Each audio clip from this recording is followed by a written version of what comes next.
That's great. Good morning again, Ugo. Good morning. One in Lagos to hear you as well. Great to have Okay, you in the good studio. morning. You can Thank you. follow Ugo Dre at Ugo Dre on Twitter as well. Same name, same style on Twitter. Now this morning you can join the conversation by sending your messages to our WhatsApp platform. We're also on Twitter and we're streaming live on YouTube as well. To WhatsApp us this morning, you can send to 0809 444 and on other platforms. You can send it to Twitter. Use that hashtag FreshlyPressed981. Our Twitter handle is at Smooth981FM. We're streaming live on YouTube. You can use the live chat options to chat with us during the show. We'll start with the first story now. This one is from Punch newspaper. Ganduje reduces Sanusi's influence, breaks Kano Emirate into five. This has been reported on all across major newspapers today, and it seems to be very big news as it's being touted as one to reduce the level of influence that's been exerted by the Emir of Kano, Haji Muhammadu Sanusi II. Now, Governor Abdullahi Ganduje of Kano State on Wednesday signed this bill into law to split the Kano Emirate into four. Now, this bill is it's been submitted as a petition to the House. It was submitted by one Ibrahim Salisu and was read by the Speaker Al Hassan Room. Let's look at the recommendations of the bill, how it's going to work, and the after effects. Ugo. So this news broke yesterday, and I mean it was kind of shocking. Yes, it was. Shocking to everybody, and you ask yourself why Sanusi all the time? I mean, like, why is this always happening to him? So the governor of Kano State, quickly, he didn't even waste time, signed this bill. They said barely 8 hours after it was passed. into law. Yes. And that bill basically strips or reduces the power of the Emir of Kano, which, I mean, we used to think was about the second most powerful traditional ruler up north after, perhaps, in fact, debatably, after the Sokoto Caliphate. So now what this means is Sanusi now controls about 8 out of 20 local governments, if you can use that word, control, or basically he's now 8 local governments sort of like report to him as the king. So what may have led to this? I mean, there's a lot of rumors out there, and people would track this back to 2017 or so, when Sanusi criticized the current state governor Ganduje, over the way he's running the state. If you recall, then I think he complained that he was traveling too much, and also didn't like the way he managed some funds. Exactly. There were the funds issue to him, and of course Ganduje was also caught on camera at some point with allegedly collecting money. And so this has been they've been going back and forth over this, and then now Ganduje has said, okay, no problem. I mean, you touch me, I touch you. I have my own powers. And then the State House Assembly goes in, writes a bill, passes a bill rather, and then he signed it, and this effectively has basically just reduced the power of the Emir of Kano, of all people. And let's remind the listeners that is this still the same State House of Assembly that's passed the bill, or the ruling that or rather the law that they're proposing to give themselves life pensions. Exactly. So you see, for all of us who really crave democracy, this is just one of the downsides of democracy, and this is usually what happens when you have leaders who have different vested interests. Some of the interests might align with the people, some interests might not align, but then these guys can take decisions that can actually last years or decades. So now in this particular case, the State House of Assembly is in cohort with the state governor. I mean, and when you have that kind of alliance, there's hardly anything they can do. So I have a question, Ugo. Who then breaks that alliance? Nobody can break it The for people, so long. How are they going to do it? These are elected governors. They're elected people already. Exactly. So you have to wait another 4 years. So if you're going to reverse any of this, you have to wait another 4 years, and then maybe elect new sets of lawmakers and governor who probably now align again in a different way, and then they can now come together and now pass another bill revoking this one and then giving the Emir of Kano all the powers that he needs. But or the people cannot probably now come together and probably start to protest and protest that this is basically breaking decades or centuries tradition where the Emir of Kano basically presides over the entire Kano. The funny thing is that before democracy in the past, the Emir of Kano was actually the person in charge of the entire Kano. Exactly. In fact, the entire Emirates, Yes. extending beyond even Kano State.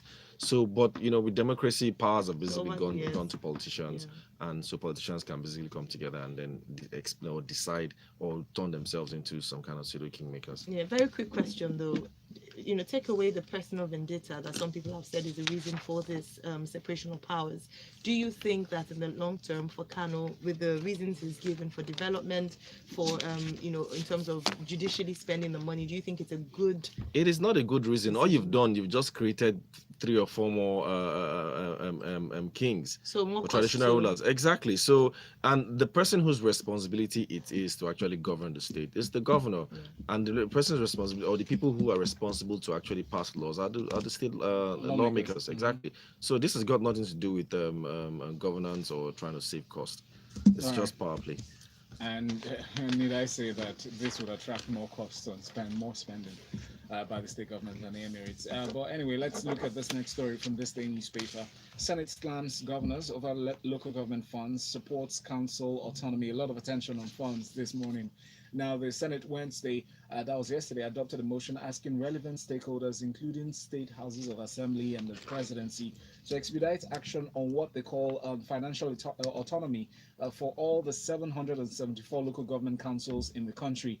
They frowned on what they termed as an alleged mismanagement of state and local governments' joint accounts by state governors. We recall that the NFIU recently, as Nigerian Financial Intelligence Unit, recently put a clamp down on local government spending and said every fund that has been debited from banks where the accounts are deposited should not go through any third party but go directly to the state accounts or state coffers, and should be limited to 500,000 naira withdrawal per day. But let's look at all the guidelines to reduce the vulnerabilities in the detail.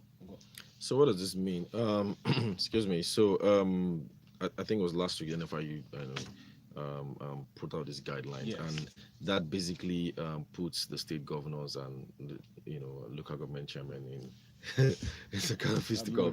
Yeah. So what it means is that now, so before, what used to happen was that when you have these allocations coming from the center, it goes to the state governors, and then the state governors now decides how they would share the money to the local government chairman. So that creates some kind of it allows the local government chairman, or allows the state governors basically overrule or control local government chairman. And constitutionally, that's actually how it's been. Money actually comes to a joint account between the state and local government, and then of course the state governors have control over this joint account, and then they now disburse to local government. And this has wide ramifications, because what it means is that the state governors can decide who can be elected, how much money they can give you, how much money they can give you, or how much money you can have to actually provide public services for your local government. But at the end of the day, people have always looked at this and said, look, it shouldn't actually be this way. That money should actually go directly to the local governments, local councils, because at the end of the day, these are the guys that are closest to the people. And if these guys actually get funding as much as they can, then you know who to blame. So because when you're paying your council taxes and all these your local taxes, you know that these are the guys that are supposed to fix roads in your streets. Yeah, you actually clearly know what their responsibilities are. But if you have these monies going directly to the state governors and state governors deciding how they're going to share, then they continue to become very powerful.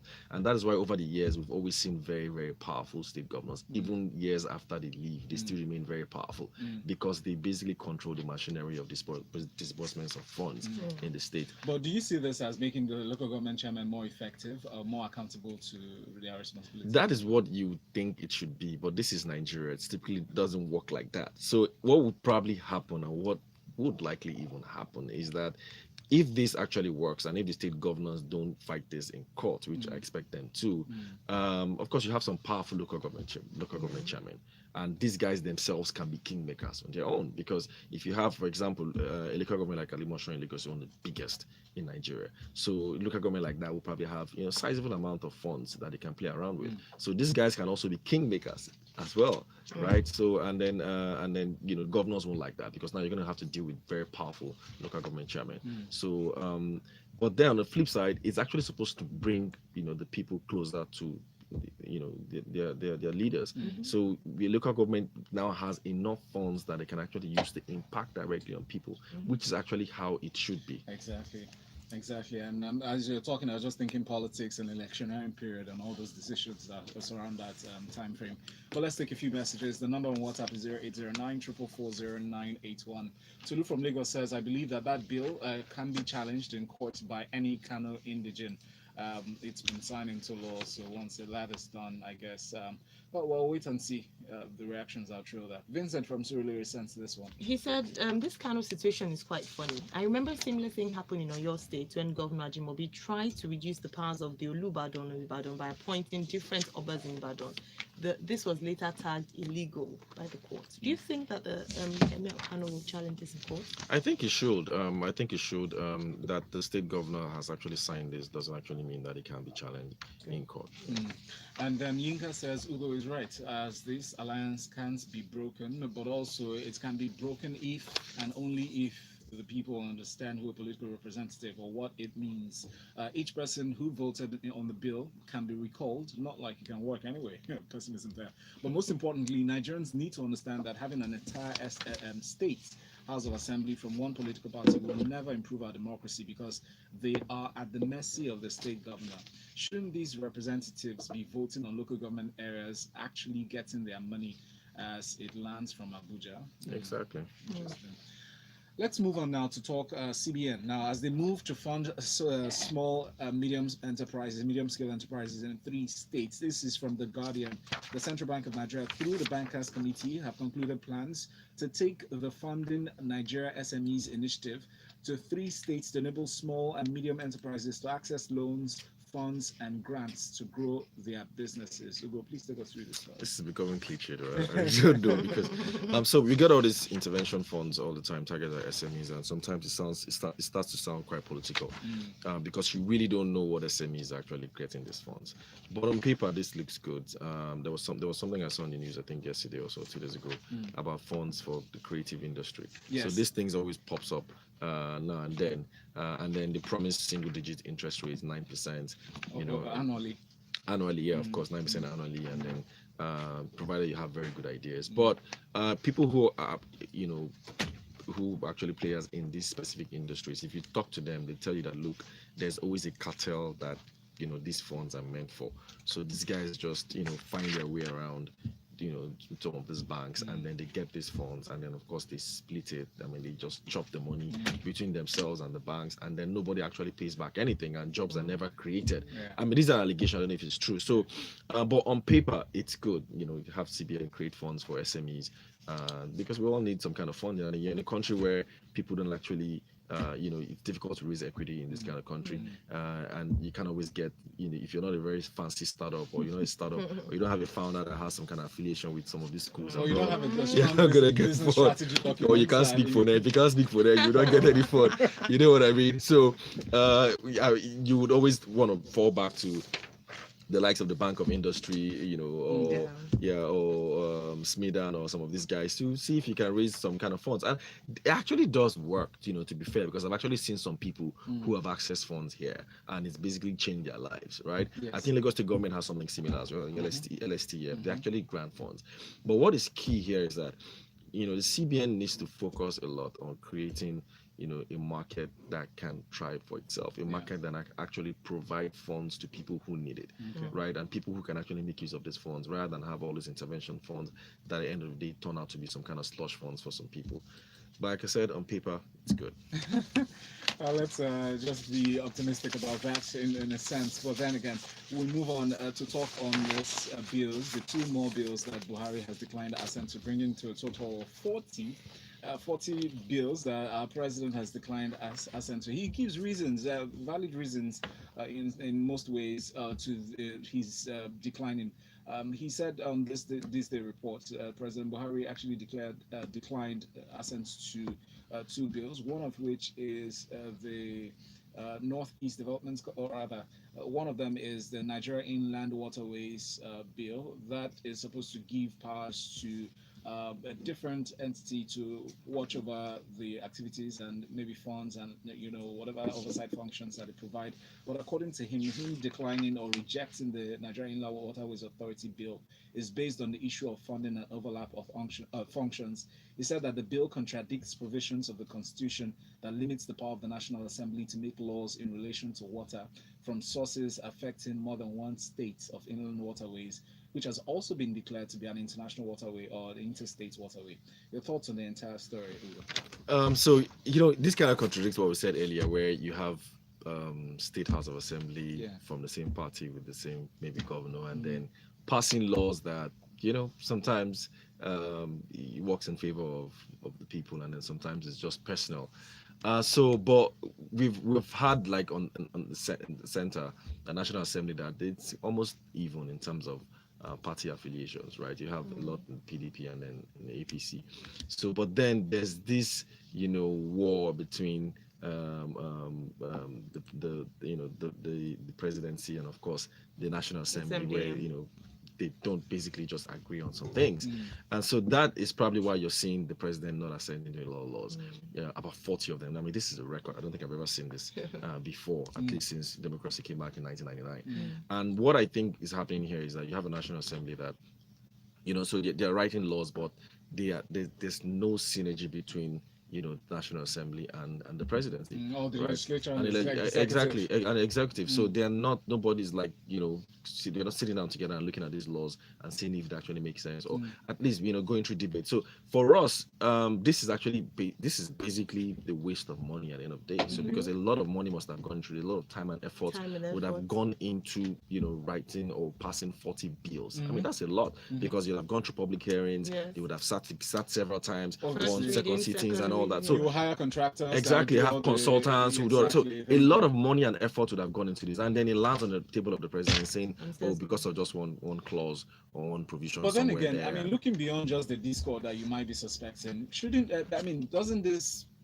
make it glaring that some of these laws that are being passed, or these bills that are being pushed to the executive to the president for assent, are not properly researched? I mean, you should expect that some things that are maybe in the Constitution shouldn't be overlooked. I mean, should be seen as, this is definitely going to stand in the way of this being signed. One thing I've learned from lawyers is that, everything is just nuanced. So, it depends on the language you use. So, how do you know it contravenes the Constitution? So at the end of the day, you still have to go and challenge that in court.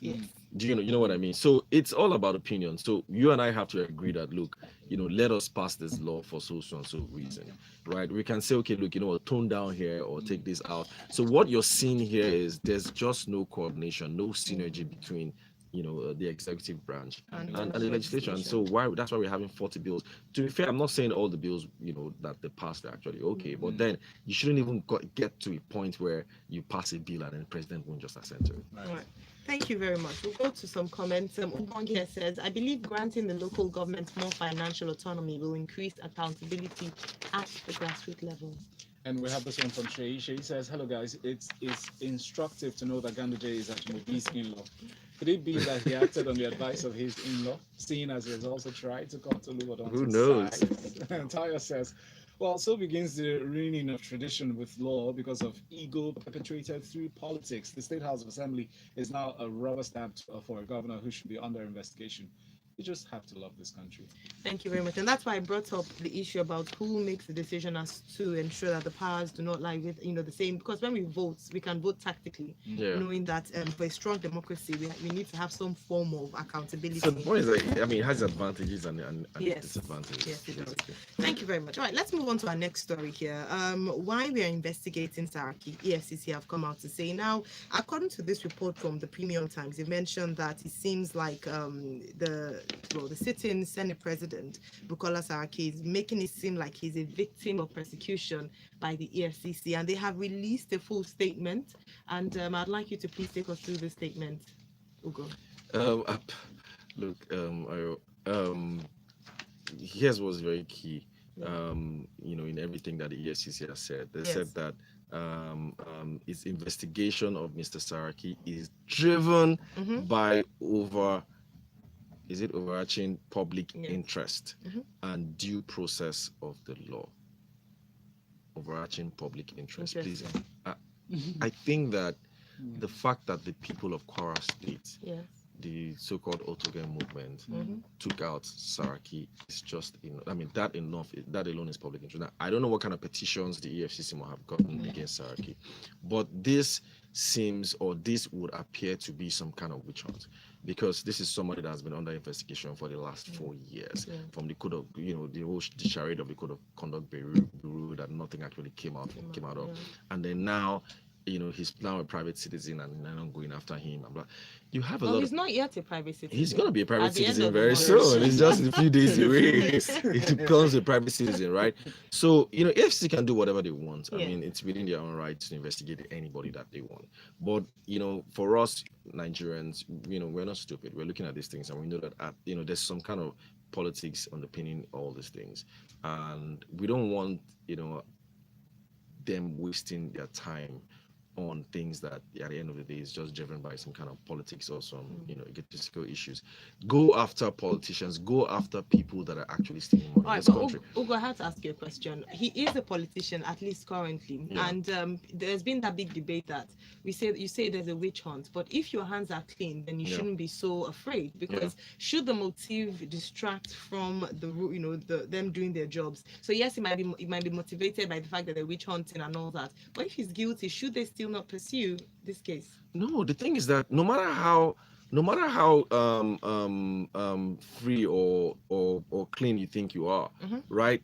Nobody should come and disturb your life and just come and say, oh, I just want to start harass you or accuse you of something that you probably did not do. That alone is disturbing, right? It's infringing on your right in some ways. So if you continue to come after me and you don't find anything, at some point it starts to look like witch hunt, because you just consistently coming after me. So I'm not trying to absolve Saraki, but my point is that, look, you guys have done this before, it didn't work, and it has some kind of political undertone written all over it. So that's not what we want. So if you want to go after people that are stealing or that are accused of stealing, please just take politics out of it and go after them the way it should be. All right, thank you very much. We'll go on to this next story from the New Telegraph. The headline reads, Reps probe presidential amnesty program under Buhari. It just talks about a bill sponsored, or the adoption of a motion sponsored by Honorable Tajuddin Adekunle Obasa from the PDP in Lagos. But the article or the report is more detailed, as it also talks about coaches in Kano and a push for more coaches, saying that it's been very popular and perhaps they should expand that route. So can you just take us through this report? So the amnesty program, of course, started by former President Yar'Adua, rest in peace. It's probably one of the most controversial programs that we've ever seen in this country. If for one thing, it has at least reduced a lot of the militancy that we've seen in Niger Delta, and we all know what militancy meant, did to Nigeria in terms of oil prices and our ability to export. Basically, just grounded this economy at some point. So the government feels like there's a need to have this, keep this going. So it's a price to pay for some kind of relative peace and funding for the economy. And if you recall, in 2015, I think Buhari basically tried to meddle into how this actually works, and then they pushed back, and then he had to just step out. But there's a lot of corruption going in here, at least from what we've heard from people who have actually done business or who have done things with the amnesty program. There's a lot of money being made. So either from people who are running some kind of training facilities or people who are supplying CIO or anything. Like anything can go with this amnesty program. Yes, with this amnesty. Just think about a lot. Is that you're supplying shoes or clothes or some kind of training stuff or flying them abroad for something or medical scholarship, deals upon deals. So I'm not surprised that anybody can wake up one day and say they want to prove it. But it's the reps that is doing this, and like I said, they are limbed up. They are leaving very soon. So I mean, where does this end? They could start the process. They've been working really Start hard. the process and Better then late stop. than never, huh? And then stop at some point, or maybe you're doing this and almost let's quickly settle before I go. Is that what this is about? All right. Messages here. Yinka sent this one on WhatsApp. It says Saraki must be investigated and we stand by EFCC. Well, as long as they investigate the following people, all other past and would-be ex-governors, especially Rochas, Arebushola, Tinubu, Oshomole, etc. Thank you, Yinka. Exactly. Bengals says, Ugo should speak for himself and not make a generalization that Nigerians see the FCC's plan arrangement of Saraki as a waste of time and witch hunt. Well, he said some other things regarding the veracity of their findings and why they should be going after him. All right. Thanks for your comments. We still see them. We'll try to take a few more before we conclude this morning. But we need to take this story. Punch newspaper has this report. Federal government approves $3.9 billion for Warri seaport. The Minister of Transportation, Mr. Ireti Bakare Yusuf, said the federal government had approved the construction for Warri seaport at the cost of about $3.9 billion. Ugo, a few days back, we reported that he had mentioned that for the infrastructure development in Nigeria, we would need $45 million. So this is a piece out of that $45 million, but in the area of seaport. 35 billion actually. $35 billion. What's your take? 45. What's your take? Yeah, I mean the heavy reliance on Lagos ports is very well known, and we've always said that we should have more seaports across the country. But what I really don't get here is why the government is looking at spending $3.9 billion for things like this, when we know that they actually don't have this money to spend. So of course, it's probably going to be in conjunction with maybe the Chinese or maybe some kind of foreign entity. The private sector obviously isn't going to do this, not with the kind of framework that we have. Yeah, So because the policy frameworks won't allow it. Okay, because earlier today during Business Express, we also shared this about the fact that we have so many, we are talking about investment in the creative sector and how it seems like the government is the only, they're the only ones doing anything about it. How about the private sector? Why are we not encouraging more investment in projects like this from the private sector? Because the enabling environment is not there. That's why. So nobody's going to put his money in a venture, a project that you're not pretty sure how you're going to get money out. There's a lot of regulatory onslaught out there.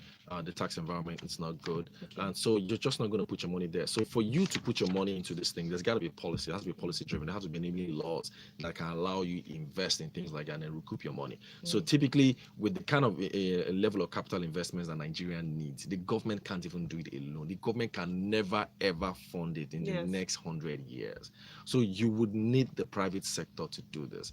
But for the private sector to do this, you got to have enabling laws, have enabling policies, so that when you invest, you're sure you can recoup your money. All right. But how come it's attractive for the Chinese or foreign investors and not for private sector? So Chinese have this, road and belt initiative that they've had for years, and basically what they do is, so for Chinese it's pretty much easy. They get money at maybe 2% from their country and then come into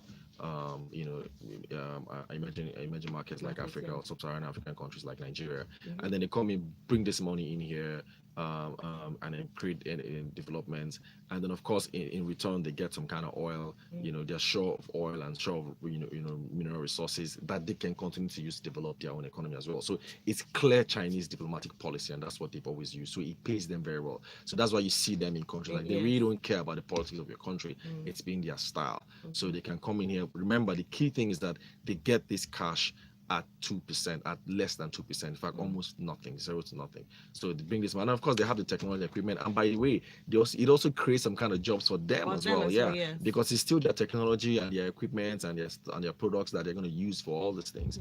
So that's why you see a lot of that, you see government, rushing towards China to do this. Thank you very much, Ugo. And you've done gallantly. Well done. Thank you. Tolu from Lagos said there are 3 equal arms of government providing checks and balances. The courts are there to check the executive and the legislature.